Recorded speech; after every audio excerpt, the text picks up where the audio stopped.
Hey guys, welcome back to the Pageant project. Pageantry has a problem, and I think I've been feeling this for a while. I think many of you, especially if you've just competed and you didn't win, I think many of you have been feeling this for a while or are perhaps feeling it now. And that's, at the end of the day, sometimes pageantry just doesn't feel worth it. Now, what I mean by that, I am talking in a financial sense, but obviously I'm also referring to the time and the effort involved. And I know that we say it's not about the destination, it's about the journey, and you definitely learn a lot and hopefully grow a lot from being in pageantry. But let's be real.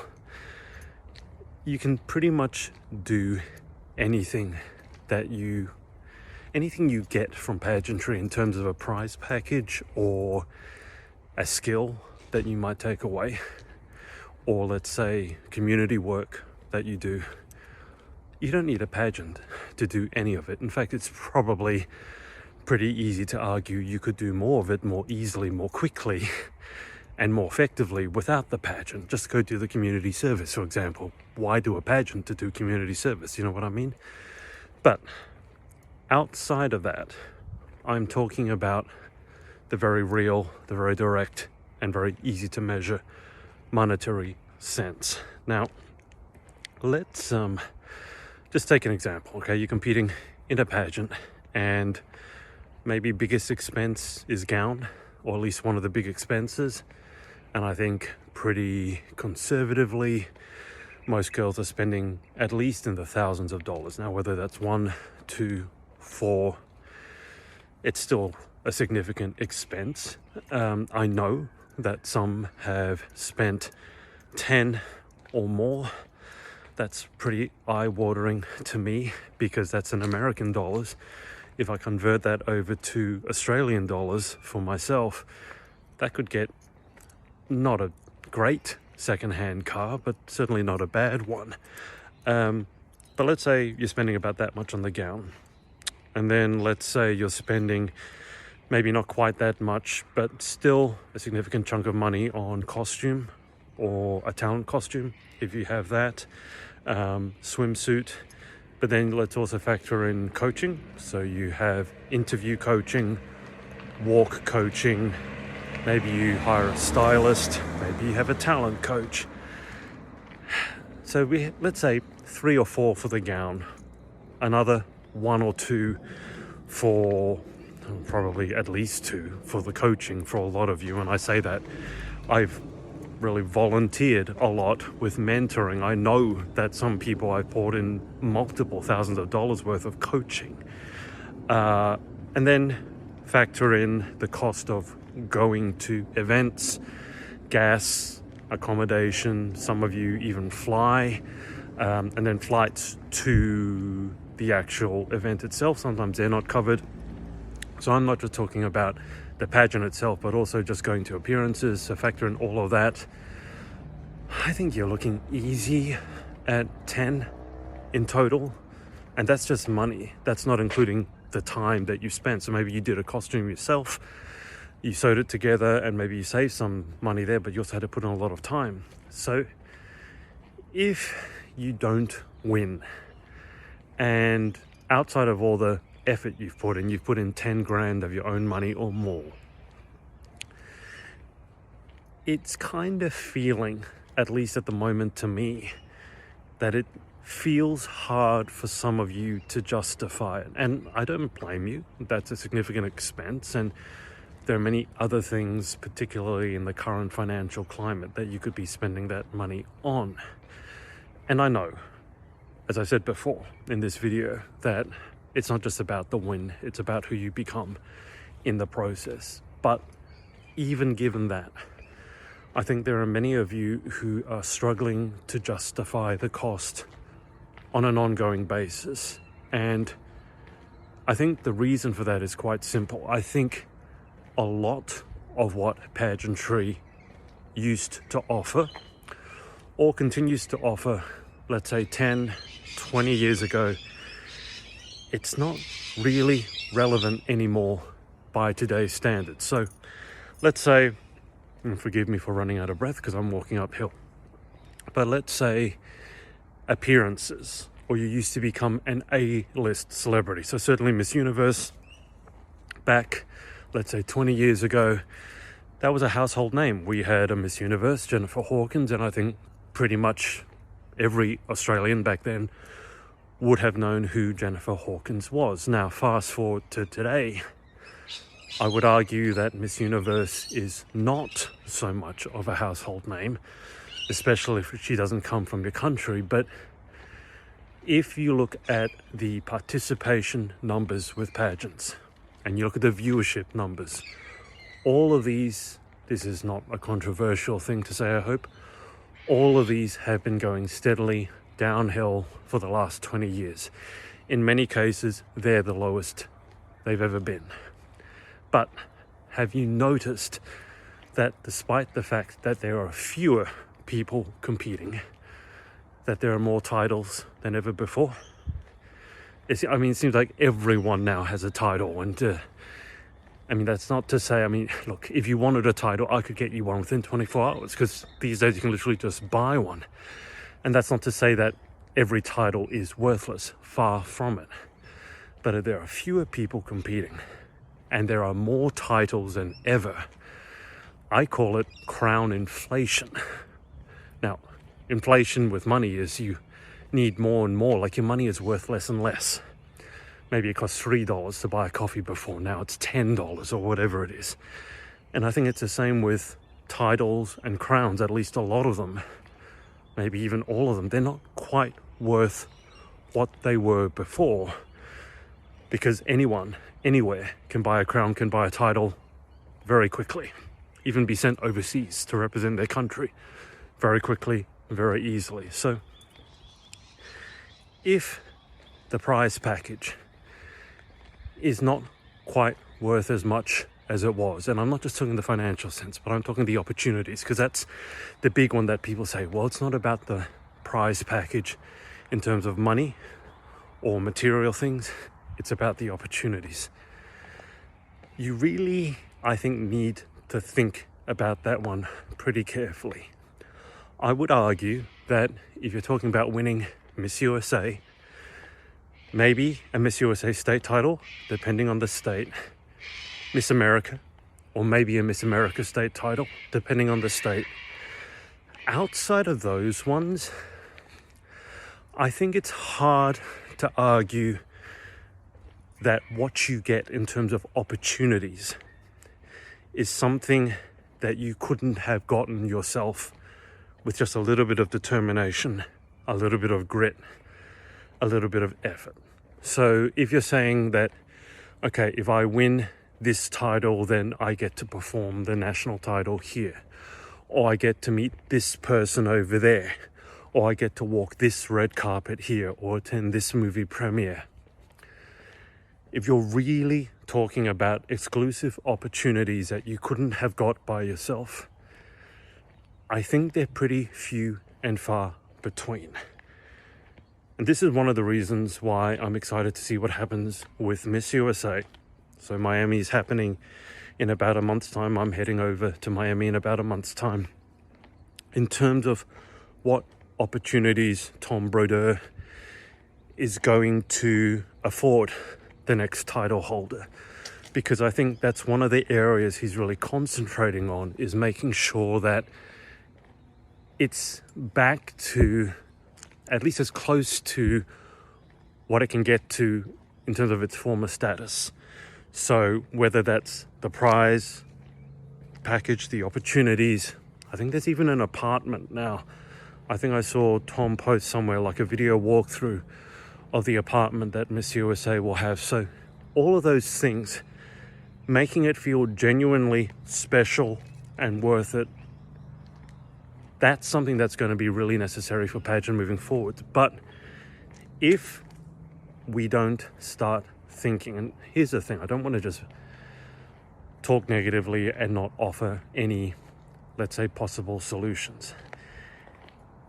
If we're seeing. So I already said the numbers, participation numbers, viewership numbers in pageantry, at least in the United States, places like UK, places like Australia, if they're going down, we need to ask ourselves why.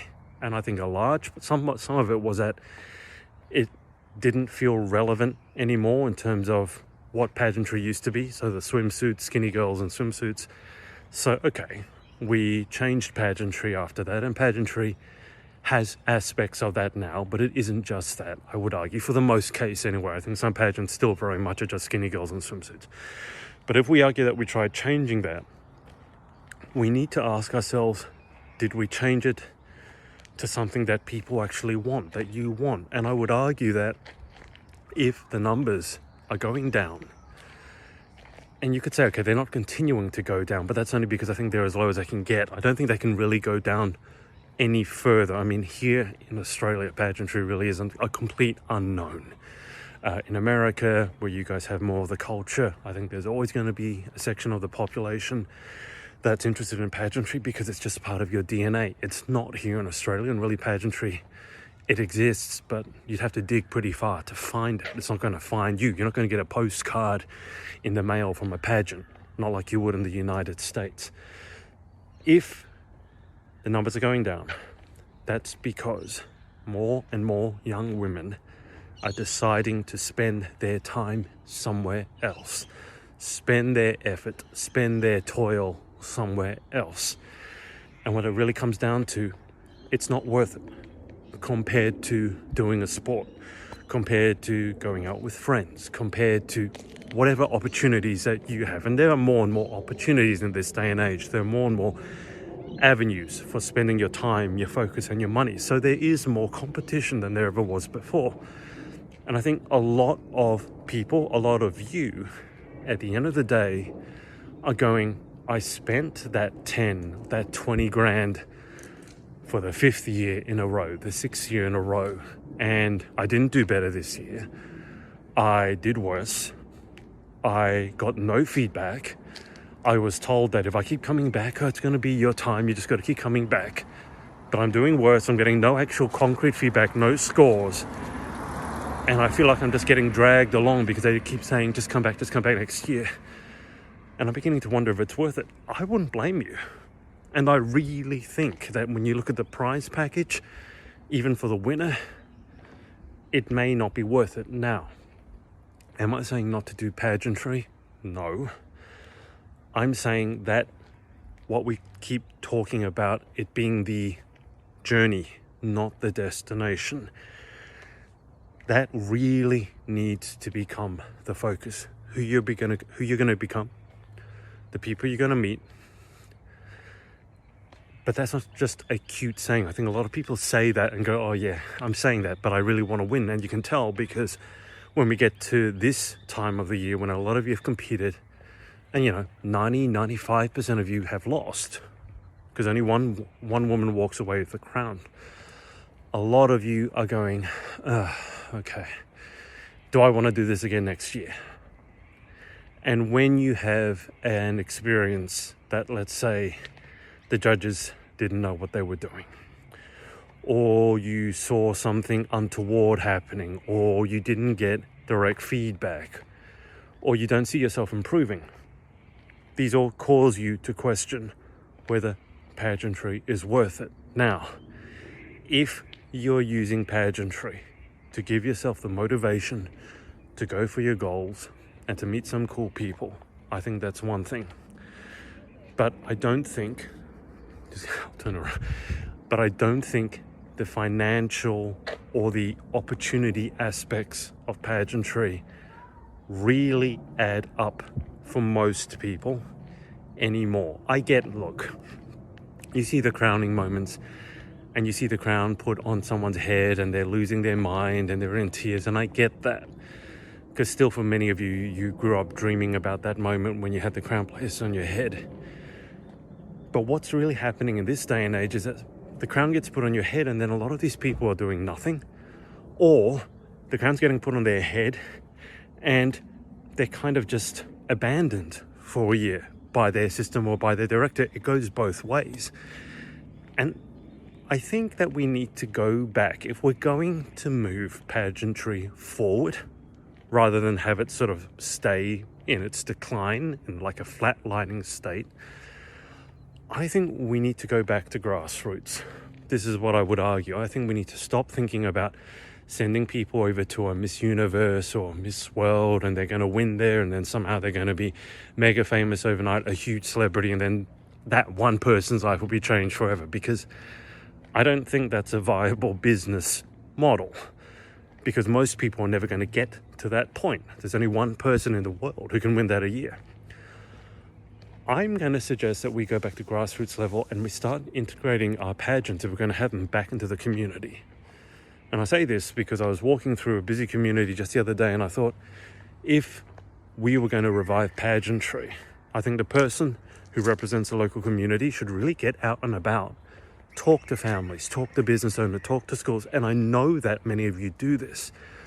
What I'm saying is that area, that portion of it needs to get more attention, needs to be given more weighting, and needs to be given more of the spotlight.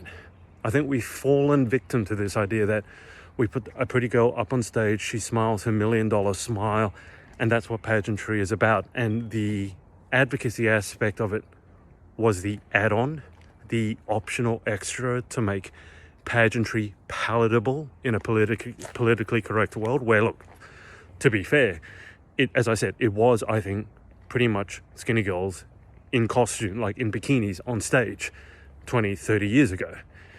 And so to get past that, we sort of said, oh, well, they'll do interviews and they'll do advocacies and they'll do platforms, which is where the whole world peace joke came into it.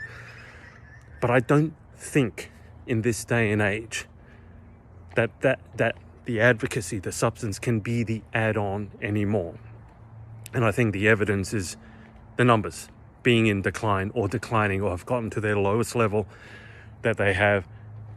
I think that's evidence enough that the approach that we've taken is not working for the industry. And so I think we need to turn it around, and I think we need to put the advocacy up front, the community work up front, because then these pageant girls are going to become known in your community. People will genuinely become interested in pageants again, and they'll begin to see that, oh, pageants are not just about a pretty girl in a bikini on stage talking about world peace. They're actually about getting out in the community, listening to the community.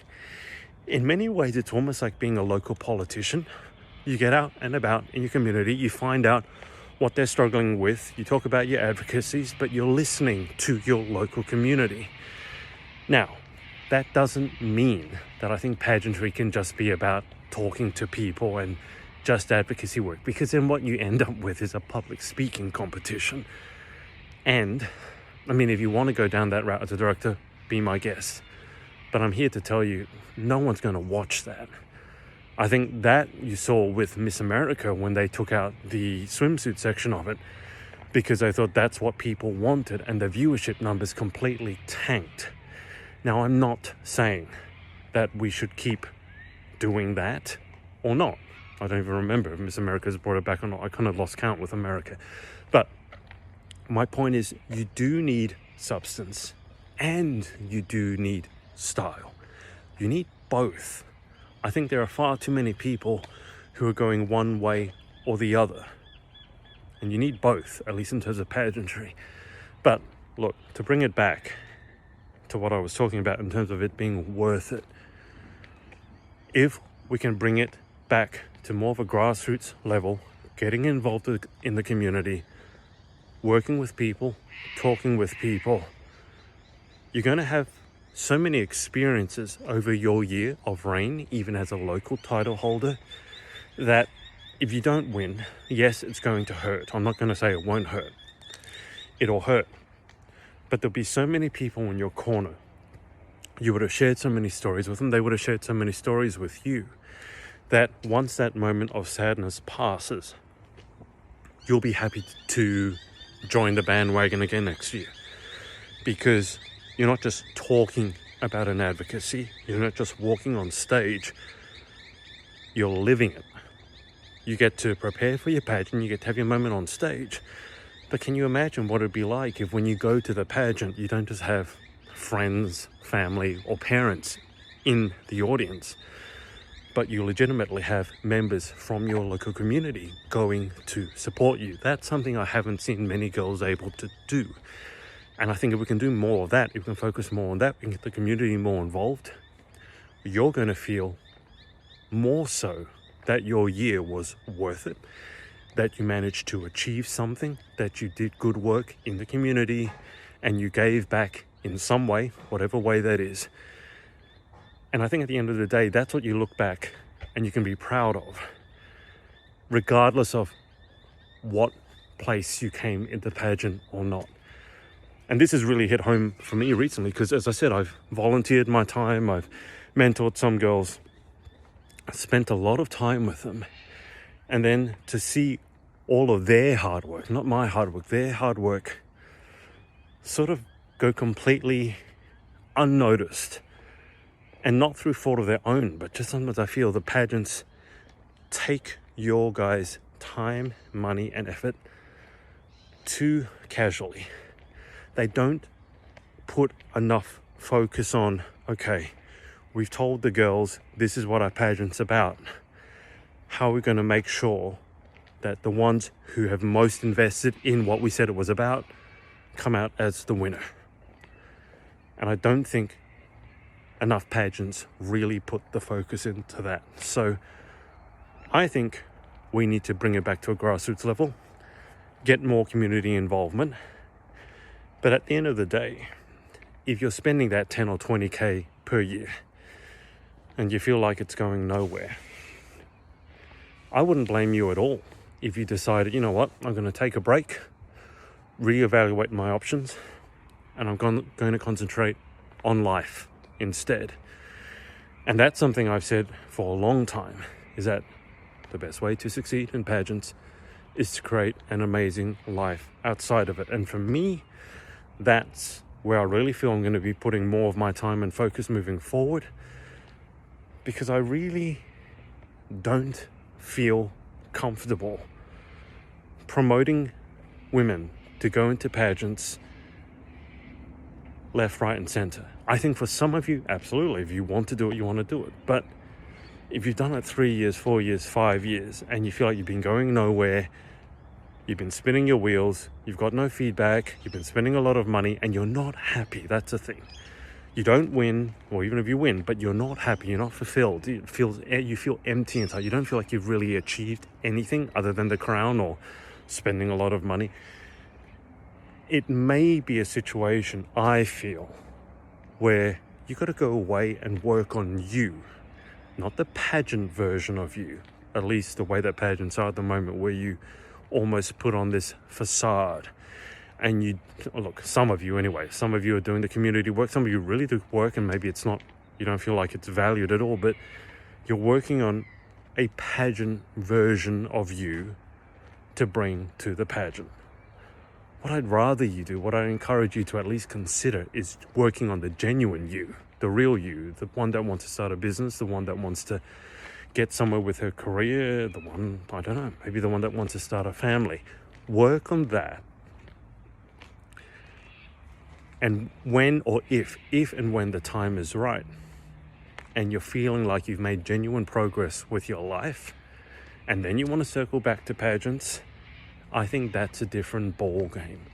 But what I'm saying is, I don't think the equation works out for enough of you anymore to put your life on hold to do a pageant, to be, I don't want to say starving yourself, but having a very restrictive diet, not having the food that you want to eat, or eating unhealthily, or not getting married, or whatever it is, like putting your life on hold for a pageant. I don't think at this point it's worth it for most of you. I think if you can really focus on the journey and you're really growing and you're really meeting people, that's different.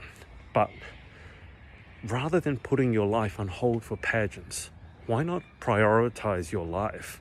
Get that firing on all cylinders in terms of your career, your business, your relationships, your health, your wealth, your finances. Prioritize all of that. And then if you have time and if you think it's going to add something to that, by all means enter a pageant.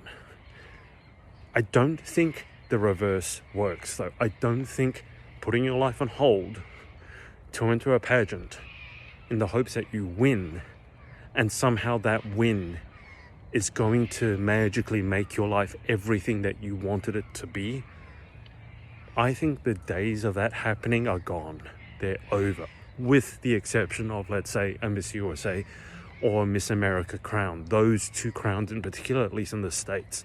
If you're talking about somewhere like the Philippines or Venezuela or somewhere like that, I mean, that's different, right? Because those are the pageant powerhouses. But focusing on USA, UK, Australia, I don't think winning even a Miss Universe or your national universe title, I don't think, yes, you're going to get opportunities and yes, you get a bit of recognition, but I don't think it's life-changing at this stage anymore. At least if it is life-changing, I think it's because of the work that you've put in, not because of something that was gifted to you as part of the prize package. So just some food for thought, because got a lot of you have just competed, and obviously the vast majority of you haven't won. That's just the numbers. That's the way it is. And take a bit of time away from the pageant craziness before you make a decision, is what I'm saying. And factor into it, the big decision, as I said, is should I enter a pageant because I think it's worthwhile to my life, or should I spend the next year or 2 years figuring out my life so that if and when I come back to a pageant, I come back as a better, more rounded version of myself. Because I think that's how you're going to win at pageants, regardless of the result, is by bringing the best version of yourself to the pageant, but someone who's worked on herself outside of just pageant runway coaching, pageant interview coaching, because you need to have some substance to go with the style. And I don't think you get the substance just by doing pageant. You need to do something outside of pageants to get that substance, and then bring it in to pageants. And I think that's the secret. And I think that's a big change, because it used to be pageants were life-changing. Now I think they're more a place you go to celebrate the fact that you changed your life. Does that make sense? I think for most of you, you're realizing now that pageants don't really change your life, unless you're the one lucky title holder or the one lucky national title holder. But go change your life. And I think pageants are a very good place to go to celebrate that, to talk about how you managed to do it, and to inspire other young people that they can do the same. Food for thought.